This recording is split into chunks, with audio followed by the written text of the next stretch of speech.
بسم اللہ الرحمن الرحیم۔ بسم اللہ الرحمن الرحیم۔ الحمدللہ رب العالمین والصلاة والسلام علی سید الانبیاء والمرسلین وعلی آلہ وصحبہ اجمعین۔ السلام علیکم ورحمۃ اللہ وبرکاتہ۔ عزیز طلبہ، آج ہم المرقات کا سبق نمبر 11 پڑھیں گے اور ہمارے آج کے سبق کا عنوان ہے دلالت مطابقی، تضمنی اور التزامی میں نسبت۔ آئیے پہلے ہم آج کے سبق کی عبارت اور اس کا ترجمہ سماعت کرتے ہیں۔ فصل: التضمنیۃ والالتزامیۃ لا توجدان بدون المطابقۃ، وذلك لأن الجزء لا يتصور بدون الكل، وكذا اللازم بدون الملزوم، والتابع لا يوجد بدون المتبوع، والمطابقۃ قد توجد بدونهما لجواز ان يوضع اللفظ لمعنى بسيط لا جزء له ولا لازم له، فإن قلت لا نسلم ان يوجد معنى لا لازم له فإن لكل معنى لازما البتة، وأقله أنه ليس غيره. قلنا المراد باللازم هو اللازم البين الذي ينتقل الذهن من الملزوم إليه، وقولك ليس غيره ليس من اللوازم البينة، لأن كثيرا ما نتصور المعاني ولا يخطر ببالنا معنى الغير فضلا عن كونه ليس غيره. فصل: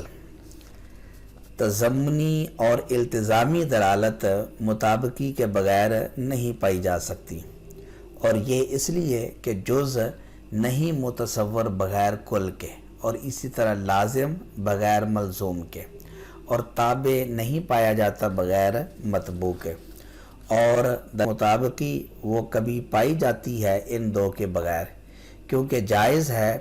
کہ لفظ کو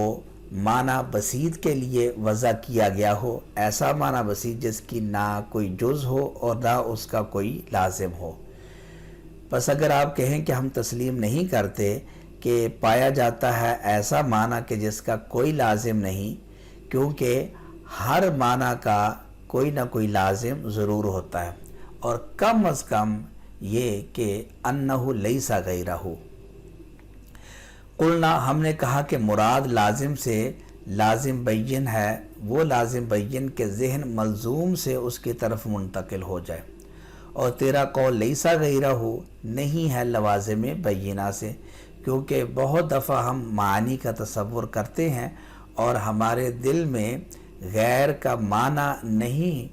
پیدا ہوتا، چے جائے کہ لیسا غیرہ وہ لیسا غیرہ ہو۔ سبق کی عبارت اور اس کا ترجمہ سماعت کرنے کے بعد آئیے ہم سبق کی وضاحت سمجھتے ہیں۔ التضمنیۃ والالتزامیہ، یہ مصنف دلالت مطابقی، تضمنی اور التزامی کے درمیان نسبت بیان کرتے ہیں۔ یاد رکھیں کہ نسبت ہمیشہ دو چیزوں کے درمیان ہوتی ہے۔ اگر دو سے زائد چیزوں میں نسبت بیان کرنا ہو تو ان کو دو چیزیں بنایا جاتا ہے، تو یہاں بھی دلالت تضمنی اور التزامی کو ایک جانب رکھا جائے گا اور دلالت مطابقی کو دوسری جانب۔ تو دلالت تضمنی، التزامی اور دلالت مطابقی، ان میں نسبت عموم خصوص مطلق کی ہے۔ دلالت تضمنی اور التزامی یہ خاص ہیں اور دلالت مطابقی یہ عام ہے، اور عام اور خاص کا قاعدہ یہ ہوتا ہے کہ جہاں خاص پایا جائے وہاں عام ضرور پایا جاتا ہے، لیکن جہاں عام پایا جائے ضروری نہیں کہ وہاں خاص بھی پایا جائے۔ لہٰذا جہاں دلالت تضمنی اور التزامی پائی جائے گی وہاں دلالت مطابقی تو ضرور پائی جائے گی، لیکن جہاں دلالت مطابقی پائی جائے ضروری نہیں کہ وہاں دلالت تضمنی اور التزامی بھی پائی جائے۔ لأن الجزء، یہاں سے مصنف دلیل دیتے ہیں کہ دلالت تضمنی اور مطابقی میں عموم خصوص مطلق کی نسبت ہے۔ تضمنی عام ہے اور تضمنی خاص ہے، اور جو مطابقی ہے وہ عام ہے۔ دلیل یہ ہے کہ دلالت تضمنی میں معنی موصولہ کی جز پر دلالت ہوتی ہے، تو جہاں جز ہو وہاں کل بھی ہوتا ہے، کیونکہ معنی موضوع کی جز پر ہے، موضوع کی جز پر دلالت ہوگی تو وہاں معنی موضوع کل بھی ہوگا، کیونکہ جز بغیر کل کے نہیں پائی جاتی، اس لیے جہاں دلالت تضمنی ہوگی وہاں دلالت مطابقی ضرور ہوگی۔ وقض لازم، یہ دلیل ہے اس پر کہ جو دلالت التزامی ہے وہ دلالت مطابقی کے بغیر نہیں پائی جاتی، یعنی جہاں دلالت التزامی ہو وہاں دلالت مطابقی ضرور ہوگی۔ اس پر دلیل وہ یہ کہ دلالت التزامی میں دلالت ہوتی ہے معنی موصولہ سے خارج لازم پر دلالت ہوتی ہے، تو لازم بغیر ملزوم کے نہیں پایا جاتا، تو لہٰذا اور یہ ملزوم یہ معنی موصولہ ہے، تو اس لیے جب لازم پر دلالت ہوگی، دلالت التزامی پائی جائے گی، تو لازم بغیر ملزوم کے نہیں پایا جاتا، تو وہاں دلالت مطابقی بھی ضرور ہوگی۔ تو یہ دلیل آگی، پہلے الگ الگ دلیل آگی، دلالت مطابقی کے بغیر نہیں پائی جاتی، پھر دوسری دلیل آئی کہ دلالت التزامی مطابقی کے بغیر نہیں پائی جاتی، وہ الگ الگ دلیل تھی۔ وَالتَّابِعُ لَا يُوجَدُ، یہاں دونوں کے اوپر اکٹھی دلیل دیتے ہیں۔ وہ اکٹھی دلیل یہ ہے کہ تضمنی میں جز پر دلالت ہوتی ہے، جز یہ تابع ہے کل کے، اور دلالت التزامی میں لازم پر دلالت ہوتی ہے، اور لازم یہ تابع ہے ملزوم کے، تو تابع بغیر متبوع کے نہیں پایا جاتا، لہٰذا جز بغیر کل کے اور لازم بغیر ملزوم کے نہیں پائے جائیں گے، اس لیے دلالت تضمنی بغیر مطابقی کے اور دلالت التزامی بغیر مطابقی کے نہیں پائی جائے گی۔ والمطابقات، یہاں سے دلیل دیتے ہیں کہ جو دلالت مطابقی ہے یہ عام ہے، یعنی دلالت مطابقی جہاں ہو ضروری نہیں کہ وہاں دلالت تضمنی اور التزامی بھی ہو، اس پر دلیل دیتے ہیں لجوازی سے۔ وہ دلیل یہ ہے کہ یہ جائز ہے، ہو سکتا ہے کہ ایک ایسا لفظ ہو جس کی وضع کی گئی ہے ایسے معنی بسیط کے لیے کہ جس کی کوئی جز نہیں ہے اور نہ ہی اس کا کوئی لازم ہے، تو ایسا لفظ جس کی ایسے معنی بسیط کے لیے وضع ہو کہ جس کا نہ کوئی جز ہو اور نہ ہی اس کا کوئی لازم ہو، تو یہاں لفظ کی اپنے معنی پر دلالت مطابقی تو ہوگی لیکن تضمنی اور التزامی نہیں ہوگی، کیونکہ تضمنی دلالت ہوتی ہے معنی موصولہ کی جز پر، اور ہم نے فرض کیا کہ لفظ کے معنی کی تو جز ہے ہی نہیں، وہ معنی ہے ہی بسیط،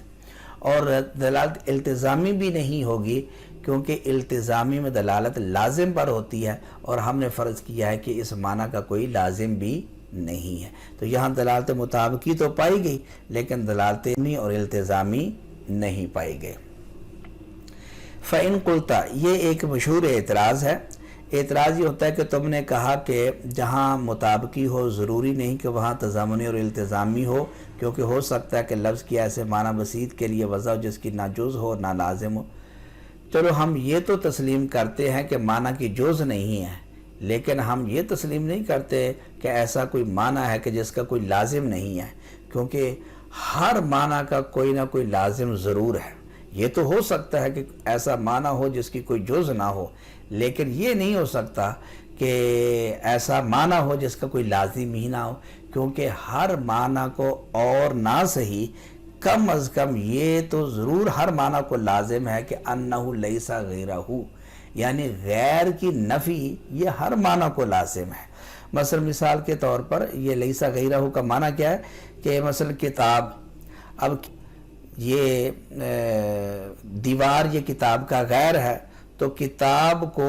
دیوار کی نفی یہ لازم ہے، یعنی یہ کتاب ہے دیوار نہیں ہے، تو یہ دیوار کا نہ ہونا یہ اس کتاب کو لازم ہے، تو غیر کی نفی ہر معنی کو یہ لازم ہے، لہذا تمہارا یہ کہنا کہ یہ جائز ہے کہ ایسا معنی جس کا کوئی لازم نہ ہو، اس کو ہم تسلیم نہیں کرتے۔ قلنا سے مصنف اس کا جواب دیتے ہیں۔ جواب سے پہلے ایک تمہید ہے۔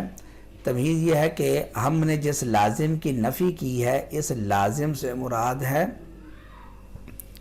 لازم بین بالمعنی الاخص،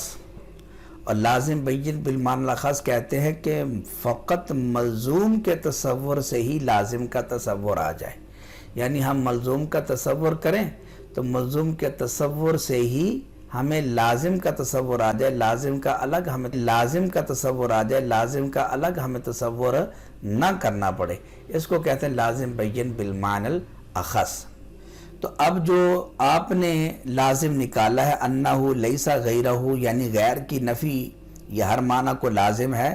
یہ لازم تو ٹھیک ہے، ہم مانتے ہیں کہ یہ لازم ہے، یعنی ہر معنی کو غیر کی نفی یہ لازم ہے، لیکن لازم سے ہماری مراد ہے لازم بین بالمعنی الاخص، یعنی ملزوم کے تصور سے ہی اس کا تصور آ جائے۔ یہ جو لازم ہے یہ لازم تو ہے لیکن لازم بین بالمعنی الاخص نہیں ہے۔ کیوں؟ اس لیے کہ ہم کتنے معنی ہیں ہم ان کا تصور کرتے ہیں تو ہمارے ذہن میں غیر کا تصور نہیں آتا، چہ جائے کہ غیر کی نفی کا تصور آئے۔ مثلا مثال کے طور پر آپ دیکھیں، آپ کتاب کا تصور کریں تو کتاب کے تصور، جب آپ نے کتاب کا تصور کیا تو کیا آپ کو دیوار کا تصور لازم غیر ہے نا کتاب کا، تو یہ دیوار کا تصور لازم نہیں آتا، چہ جائے کہ دیوار کی نفی کا تصور لازم آئے۔ تو پہلے دیوار کا تصور تو آئے پھر نفی کا تصور آئے گا نا، کیونکہ عدم وجود کے اوپر آتا ہے، تو غیر کا تصور نہیں آتا، چہ جائے کہ غیر کی نفی کا تصور آئے۔ اس لیے یہ لازم تو ہے لیکن لازم بین بالمعنی الاخص نہیں ہے، لہٰذا ہماری یہ بات درست ہے کہ ہو سکتا ہے کہ ایسا معنی ہو جس کا ایسا معنی بسیط ہو جس کی نہ تو کوئی جز ہو اور نہ ہی اس کا کوئی لازم ہو۔ تو یہ تھا ہمارا آج کا سبق۔ آج کے سبق کے اندر ہم نے دلالت مطابقی، تضمنی اور التزامی میں نسبت پڑھی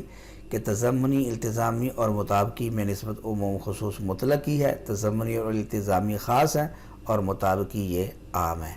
امید ہے کہ آپ کو آج کا سبق سمجھ آ گیا ہوگا۔ آخر میں اللہ تعالیٰ سے دعا ہے کہ اللہ تعالیٰ ہمیں علم نافع، عمل صالح کے ساتھ اخلاص کی دولت عطا